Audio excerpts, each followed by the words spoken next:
Nabi Isa tidak membenci, tidak memerangi, tidak membuat kerusakan. Nabi Isa tidak memusuhi para rasul. Nabi Isa adalah orang yang taat. Dia adalah orang yang bertakwa kepada Tuhan. Dan justru dia datang kemudian melarang orang-orang Yahudi untuk menanggalkan ajaran Tuhan yang datang kepada Nabi Musa. Jadi Nabi Isa memenuhi syarat enggak untuk disalib?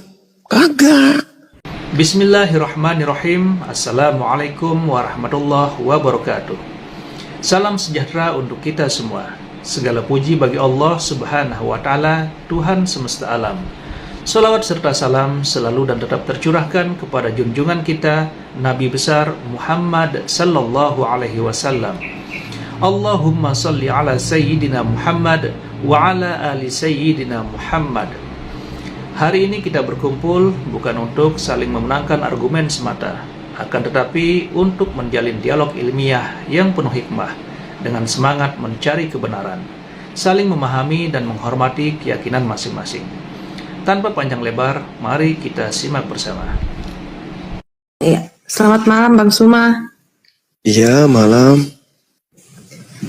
Ya, saya mau bertanya tentang penyaliban Bang Suma. Iya, silakan. Ya,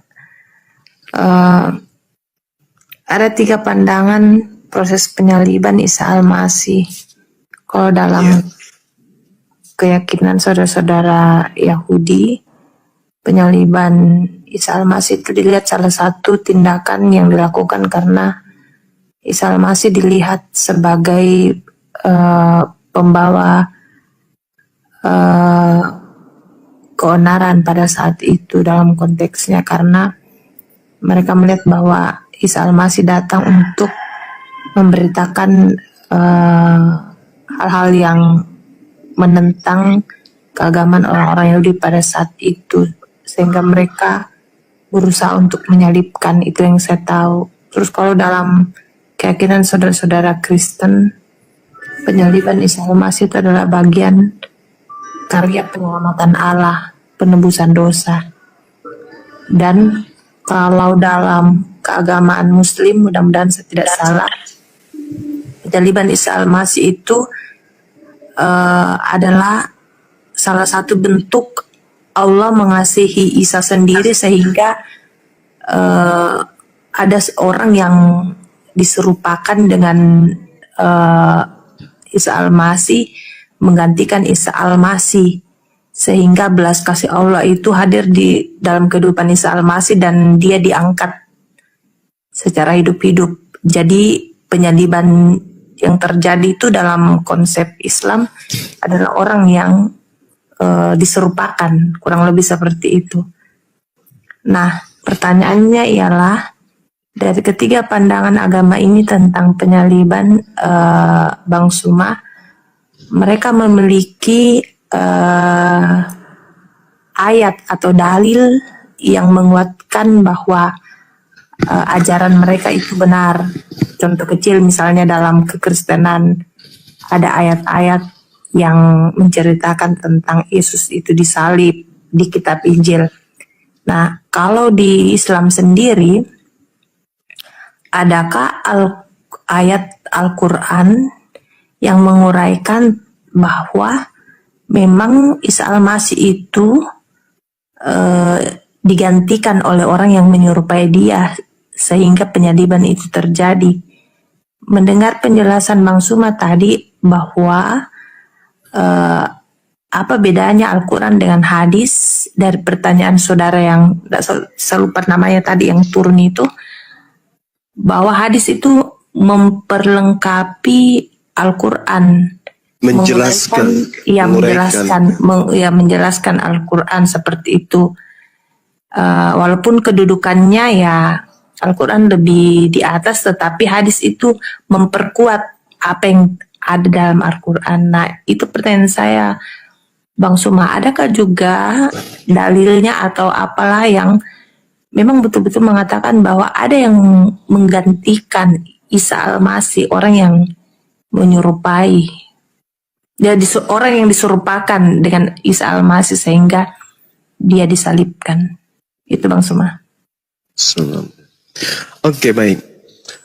Jadi yang harus dipahami di sini adalah latar belakang penyaliban. Jadi penyaliban itu bukan sesuatu yang diatur oleh Allah dan juga bukan sesuatu yang dipersiapkan oleh Allah. Enggak. Itu disebabkan karena adanya makar. Makar yang dilakukan kemudian oleh orang kafir, orang-orang Yahudi yang ingkar kepada Nabi Isa alaihissalam. Nah, kalau di dalam Al-Quran, orang yang disalib itu adalah orang yang memerangi Allah. Orang yang memerangi Nabi Musa, ajaran Nabi Musa. Orang yang memerangi kemudian ajaran Nabi Isa, ajaran Yesus dalam hal ini. Al-Quran surah Al-Ma'idah ayat 33. A'udzubillahi minasyaitonirrajim. Innama jazaa'ul ladina yuharibuna Allah wa rasulah wa yas'auna fil ard fasadan aw yuqattalu aw yusallabu. Hukuman bagi orang-orang yang memerangi Allah dan yang memerangi Rasulnya dan membuat kerusakan di bumi hanyalah dibunuh dan disalib. Nah, kemudian Nabi Isa tidak memerangi Allah. Nabi Isa juga tidak memerangi para rasul. Dalam hal ini Nabi Musa, Abraham, Daud, Salomo dan seterusnya. Itu tidak diperangi oleh Nabi Isa. Keadaan yang ada ketika Nabi Isa tidak memerangi Allah, tidak kemudian membenci ajaran pada para rasul, lalu kemudian orang-orang Yahudi mencoba untuk menyalibnya. Kategori salib yang diperuntukkan untuk yang memerangi Allah dan memerangi Rasulnya tidak terpenuhi oleh Nabi Isa alaihissalam, maka Allah menggagalkan upaya itu. Itu dulu, latar belakangnya dulu yang harus dipahami. Bahwasanya yang disalib adalah orang yang memerangi Allah, orang yang membenci Allah, orang yang memusuhi ajaran Allah, memusuhi Rasul Allah, utusan Allah. Berarti ketika ada upaya untuk menyalib Nabi Isa, Allah Azza wa Jalla tidak mengizinkan itu terjadi. Tetapi apa yang terjadi kemudian? Nabi Isa tidak disalibkan, tapi orang-orang kafir mengatakan disalibkan. Orang-orang kafir mengatakan disalibkan. Maka apa kata Allah? Wa qaulihim, maka aku hukum juga mereka karena ucapan mereka. Inna qatalnal Masih Isa bin Maryam Rasulullah wa ma qatalu wa ma salabu walakin syubbiha lahum wa innal ladina ikhtalafu fi la fi syakkim min ma lahum bihi min ilmit illa tibazan wa ma qatalu yaqina. Jadi Al-Quran mengatakan, aku hukum mereka karena ucapan mereka yang berkata, sesungguhnya kami telah membunuh Isa Al-Masih putra Maryam, yang mereka ngejek, yang mereka hinakan dengan menamainya sebagai Rasulullah, padahal mereka tidak beriman kepadanya. Mereka mengatakan telah membunuhnya, padahal mereka tidak membunuhnya dan tidak pula menyalibnya, tetapi diserupakan bagi mereka orang yang dibunuh itu dengan Nabi Isa alaihissalam. Berarti ada penyaliban, ada. Cuman yang disalib ini bukan Nabi Isa, tapi orang yang diserupakan dengan Nabi Isa. Itu. Jadi penyaliban itu ada. Nah, muncul Kristen kemudian setelah penyaliban, jauh setelah penyaliban, Kristen muncul dengan mengangkat sebuah konsep bahwa kematian Yesus itu untuk dosa-dosa Kristen. Itu konsep yang dibuat-buat belakangan. Tidak ada narasi di dalam Al-Quran ataupun di kitabnya orang Yahudi. Bahkan kalau kita melihat dalam Ulangan 21 nomor 22-23. Apabila engkau menghukum orang yang melakukan dosa yang sepadan dengan hukuman mati, lalu engkau kemudian hukum dia, jangan kau biarkan mayatnya semalam-malaman di atas tiang. Sebab orang yang dikutuk, orang yang dikutuk oleh Tuhan tidak boleh menyentuh tanah yang diwariskan kepadamu. Itu jelas itu. Berarti yang disalib ini menurut kitabnya orang Yahudi dan menurut Al-Quran adalah orang yang dikutuk oleh Tuhan. Bukan dikutuk oleh dosa-dosa. Bukan menanggung dosa-dosa. Bukan. Tetapi dikutuk karena ulahnya sendiri telah melakukan dosa. Nah, upaya-upaya yang dilakukan kemudian saya sebagai kristologi atau apologetika Islam, bagaimana di dalam Bible? Apa latar belakangnya? Ternyata betul latar belakang keinginan membunuh Isa atau Yesus adalah kecemburuan orang-orang Yahudi terhadap apa yang dicapai oleh Yesus. Itu apa? Membangkitkan, bermujizat, bernubuat, mengusir setan, menyembuhkan orang buta, menyembuhkan orang lumpuh, orang kena penyakit sampar dan seterusnya. Orang kerasukan setan disembuhkan. Membuat kemudian orang Yahudi ini takut. Takut orang Yahudi ini. Ini Yesus kalau dibiarkan bahaya. Dia bisa mempengaruhi orang. Bahkan tertulis dengan jelas di dalam kitab Lukas 23 nomor 2. Di situ mereka mulai menuduh Yesus. Mereka berkata, kami dapati Yesus ini menyesatkan menyesatkan masyarakat. Yesus menghasut orang supaya jangan membayar pajak kepada kaisar. Sebab katanya ia adalah Kristus, seorang raja. Itu kata orang-orang Yahudi. Yesus menghasut orang lain untuk jangan membayar pajak. Nah, kalau sampai orang banyak terhasut untuk tidak membayar pajak, coba Anda baca di dalam Yohanes 11. Apa yang terjadi di sana? Orang Roma akan datang merampas tempat suci kita dan merampas bangsa kita. Kalau banyak orang menjadi pengikut Yesus. Nah, supaya itu tidak terjadi, apa yang harus kita lakukan? Kata imam kepala. Maka imam kepala kemudian bernubuat. Apa katanya? Tahun ini juga aku Kayapas bernubuat bahwa Yesus harus mati demi bangsa ini. Yesus harus mati demi bangsa Israel. Karena kalau Yesus tidak mati, orang Roma akan datang merampas tempat mereka dan merampas bangsa mereka. Itu yang terjadi, yang menjadi latar belakang penyaliban terhadap Yesus. Tak ada unsur dosa, tebus dosa, bla bla bla. Itu tak ada. Tak ada sama sekali. Itu nanti muncul di meja Kristen, di mimbar gereja baru muncul konsep doktrin seperti itu. Kalau di Islam, karena mereka membenci kepada Nabi Isa alaihissalam, mereka kemudian membuat makar. Perjanjian lama jelas, yang disalib adalah orang yang dikutuk. Di Al-Quran juga demikian. Orang yang dikutuk, orang yang dimurkai disebabkan karena mereka membenci Allah dan membenci utusan-utusan Allah. Itu jelas itu. Jadi kalau ada penyaliban, ada disalib. Betul. Ada yang disalib. Tetapi bukan Nabi Isa. Karena Nabi Isa tidak memenuhi syarat untuk disalib. Bahkan kalau Anda lihat di dalam Matius 26, Matius 27. Gubernur pada saat itu, Gubernur Pilatus mengatakan, saya tidak menemukan kesalahan sedikit pun terhadap Yesus. Mereka menyerahkan untuk disalibkan. Ngotot mereka karena dengki. Bukan karena dosa. Bukan karena ingin menebus dosa waris. Oh, dosa kami sudah dibuatkan akan dihapuskan oleh oknum yang bernama Yesus. Oh, kami ini ahli Taurat. Kami ini adalah orang Farisi. Kami orang terpelancar. Saya imam kepala loh. Di dalam kitab saya mengatakan orang ini harus mati demi dosa-dosa saya. Tapi tidak sama sekali. Matius 27:18, Pilatus berkata, mereka menyerahkan Yesus untuk disalibkan karena dengki. Bukan karena mau selamat dari dosa. Bukan karena ingin ditebus dari dosa waris, tak ada. Itu hanya karangan-karangan gereja yang muncul belakangan. Saya kira begitu, silakan.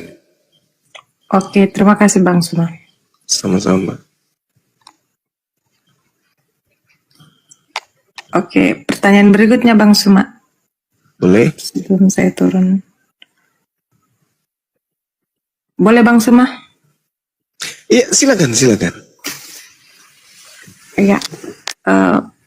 Banyak teman-teman Kristen mengatakan bahwa seorang nabi itu, ini menurut pendapat mereka, seorang nabi itu tidak datang dari bangsa Arab, tetapi datang dari salah satu keturunan anak-anak Yakub dari suku Yehuda, dan itu telah dinubuatkan. Dan mereka mengamini bahwa Isa Al-Masih itu adalah nabi terakhir. Nah, itu bagaimana pendapatnya Bang Suma? Karena mereka mengatakan bahwa seorang nabi itu tidak akan datang dari bangsa Arab. Nah, mudah-mudahan saya tidak salah. Rasulullah itu kan dari keturunan Arab, Bang Suma. Iya. Jadi bagaimana Bang Suma Baik. jika mendengar pendapat saudara-saudara yang Kristen? Iya. Jadi gini, jangankan orang Yahudi berkata demikian, saya pun mengatakan hal yang sama. Bahwa nabi yang diutus kepada Bani Israel itu adalah nabi yang berasal dari kaumnya sendiri. Bahkan saya seringkali mengatakan apa? Perintah Tuhan yang spesial untuk Bani Yakub itu tidak diberikan kepada bangsa lain. Tidak diberikan. Jadi tidak mungkinlah sosok kemudian datang kepada mereka untuk dijadikan sebagai nabi dan rasul spesial untuk mereka. Enggak mungkin dirual daripada bangsa mereka. Bahkan dikatakan dalam Ulangan 33 nomor 4. Hukum Tuhan hanya berlaku kepada Bani Yakub. Mazmur 147, hukum-hukum Tuhan dan aturan-aturan Tuhan yang datang kepada Israel itu tidak diberikan kepada bangsa lain. Saya mendukung itu. Masalahnya mau sampai kapanpun Yahudi Kristen bersatu untuk menunjukkan ada satu nabi atau ada satu Mesias atau ada satu rasul yang muncul di tengah-tengah mereka yang diutus untuk seluruh dunia, untuk seluruh bangsa, itu tidak akan pernah kita temukan. Wahai saudaraku Yahudi, ya paman, kamu pengikut ajaran Nabi Ibrahim? Ya. Pengikut Nabi Isa? Ya. Yakub? Yes. Musa? Ya. Daud? Ya. Salomo? Ya. Yesaya? Ya. Samuel? Ya. Harun? Ya. Daniel? Ya. Ya. Pertanyaan saya, adakah di antara utusan-utusan Tuhan yang menerima firman itu diutus untuk seluruh manusia? Jawaban mereka apa? Tidak ada.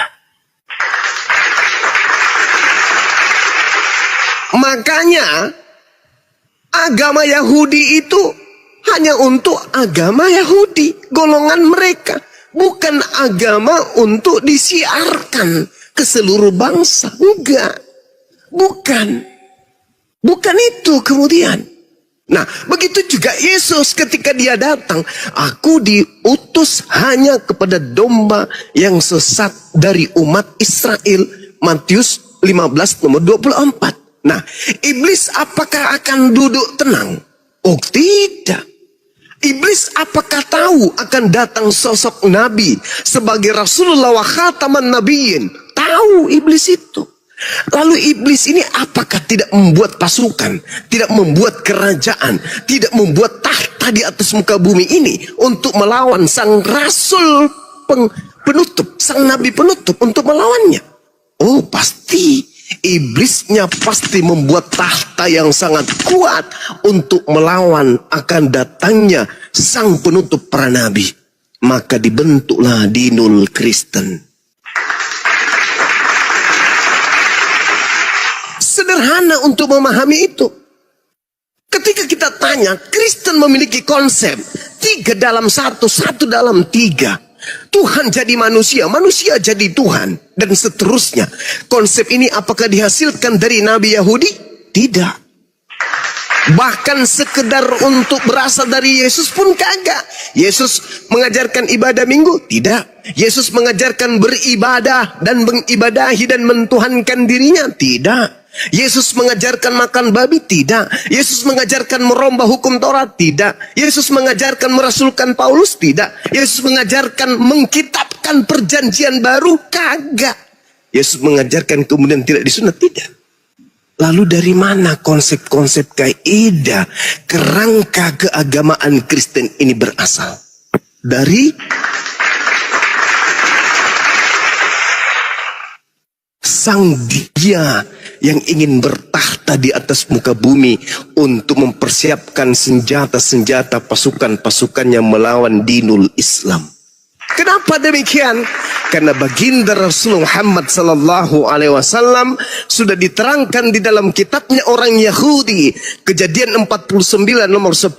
Tongkat kerajaan tidak akan beranjak dari Yehuda, ataupun lambang pemerintahan dari antara kakinya tidak akan berpindah sampai dia yang datang berhak atasnya, yang kepadanya akan takluk bangsa-bangsa.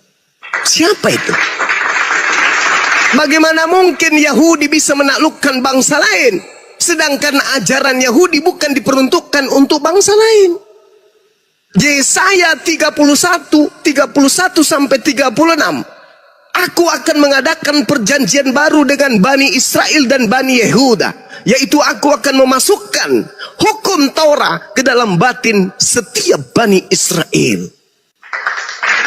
Mana seruannya kemudian kepada Bani Israel? Wahai Bani Israel, ajarlah seluruh dunia untuk mempertuhankanku, untuk melakukan hukum-hukumku dalam hukum Taurat. Ada? Tak ada. 2 hari sampai kiamat, sebelum kiamat itu tidak akan pernah ditemukan. Makanya Yahudi itu tidak pernah mensiarkan agama Yahudi. Kenapa? Karena mereka tidak bisa menaklukkan bangsa-bangsa. Tak ada perintah untuk menaklukkan bangsa-bangsa. Yesus pun demikian. Tak ada perintah Yesus untuk menaklukkan bangsa-bangsa. Stop Bang Suma, kamu bohong, kamu bullshit. Kenapa bisa Paman? Kamu baca Bang Suma, Matius 28, nomor 18, nomor 19, nomor 20. Tunggu dulu. Yang saya katakan tadi, iblis tidak akan tenang ketika sudah mengetahui tak lama lagi Nabi Muhammad diutus. Maka apa kata iblis? Aku harus membuat pasukan untuk melawan ajaran Nabi Muhammad yang akan datang sebentar lagi. Maka itu tadi pertanyaannya, adakah kemudian Yesus mengajarkan dirinya diutus untuk seluruh umat manusia? Tak ada. Lalu siapa yang mengatakan, kepadaku telah diberi kuasa, baik di langit maupun di bumi. Gila, jadi seluruh bangsa menjadi muridku. Itu siapa yang berkata demikian? Yesus? No. Itu bukan Yesus. Lalu siapa Bang Suma? Tanya Yesus. Yesus, apakah akan datang penyesat yang ngaku-ngaku namamu? Yang mengaku-ngaku itu adalah dirimu? Ya, di mana tertulis? Lukas 21 nomor 8. Apa kata Yesus? Waspadalah kepada iblis yang datang kepadamu dengan memakai nama Yesus dan berkata, akulah Yesus. Waktunya sudah dekat, jangan kau percaya. Matius 24 nomor 4 nomor 5. Waspadalah kepada penyesat yang datang kepadamu dengan memakai namaku dan berkata, akulah Yesus. Dia berkata, akulah Kristus.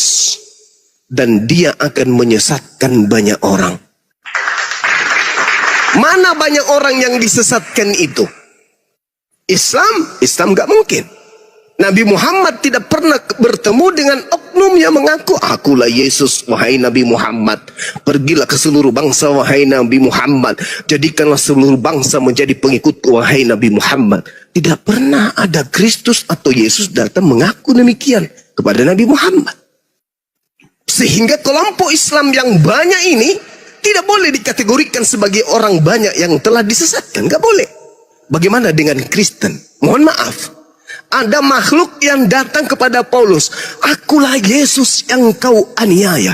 Ada makhluk yang datang kepada Ananias. Pergilah, temukanlah Paulus. Dia akan menjadi orang pilihanku untuk memberitakan berita yang akan berikan kepadanya.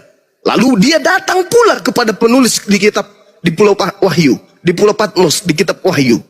Akulah Yesus, keturunan Daud, tunas Daud, sang bintang timur, gilang gemilang. Pergilah, jadikanlah seluruh bangsa menjadi pengikutku. Akulah Alfa dan Omega. Pertanyaan saya, kalau di Nabi Muhammad tidak ada sosok yang datang mengaku Yesus, sayangnya di Paulus dan penulis-penulis Bible ada sosok datang mengaku menjadi Yesus. Dan orang banyak yang disesatkan itu kebetulan sekali komunitasnya bernama Kristen. Subhanallah, sangat luar biasa apa yang sudah disampaikan oleh Bang Zuma.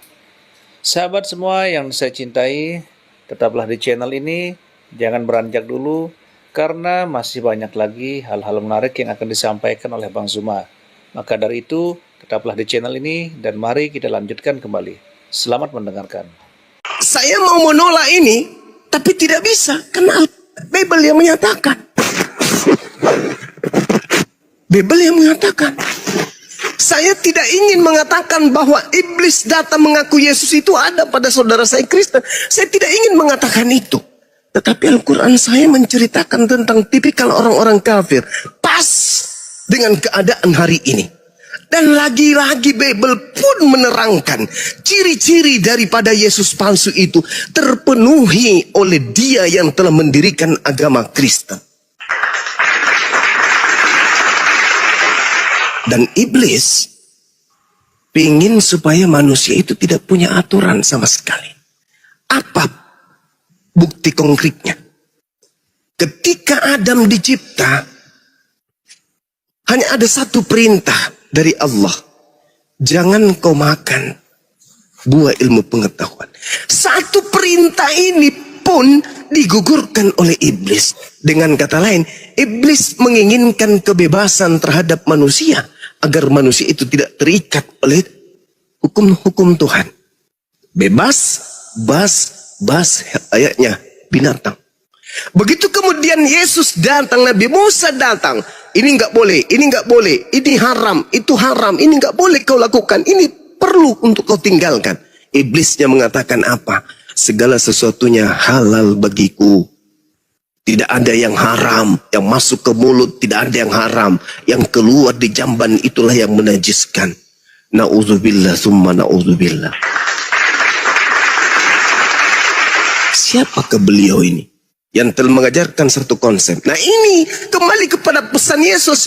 Waspadalah kepada Yesus palsu yang datang kepadamu dengan memakai namaku dan berkata akulah dia. Waktunya sudah dekat, jangan kau percaya. Bahkan lebih lengkapnya lagi uraian itu muncul di Matius 24 nomor 23, 24, 25, 26, 27. Subhanallah. Jadi saudari, saya menjelaskan berdasarkan dua data, Al-Quran dan juga Bible.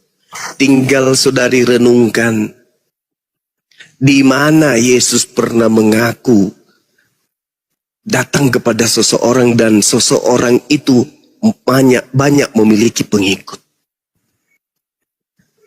Coba Anda lihat di dalam Matius 23 nomor 15, celakalah engkau wahai ahli Taurat, orang Farisi, orang munafik.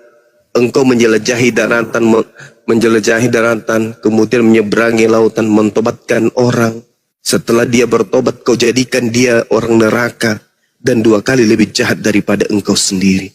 Siapa orang Farisi, siapa ahli Taurat, yang menjelajahi daratan, menyeberangi lautan, mentobatkan orang, dan pengikutnya separuh penduduk bumi, itu siapa?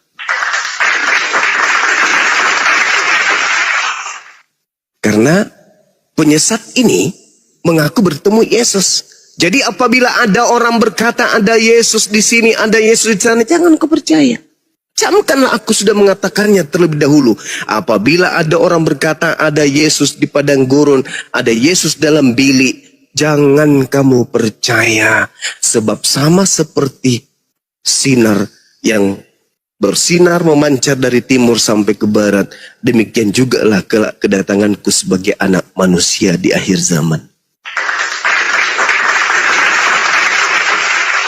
Jadi ketika orang Yahudi menemukan Paulus mengaku bertemu bernama Yesus di padang gurun, orang Yahudi tidak percaya. Ketika Paulus menulis surat kemudian bertemu Yesus dalam bilik penjara, orang Yahudi tidak percaya. Alhamdulillahirrabbilalamin. Itulah tadi pemaparan yang sangat luar biasa yang sudah disampaikan oleh Bang Zuma. Semoga ini bisa menambah ilmu dan pengetahuan kita semua. Amin ya rabbal alamin.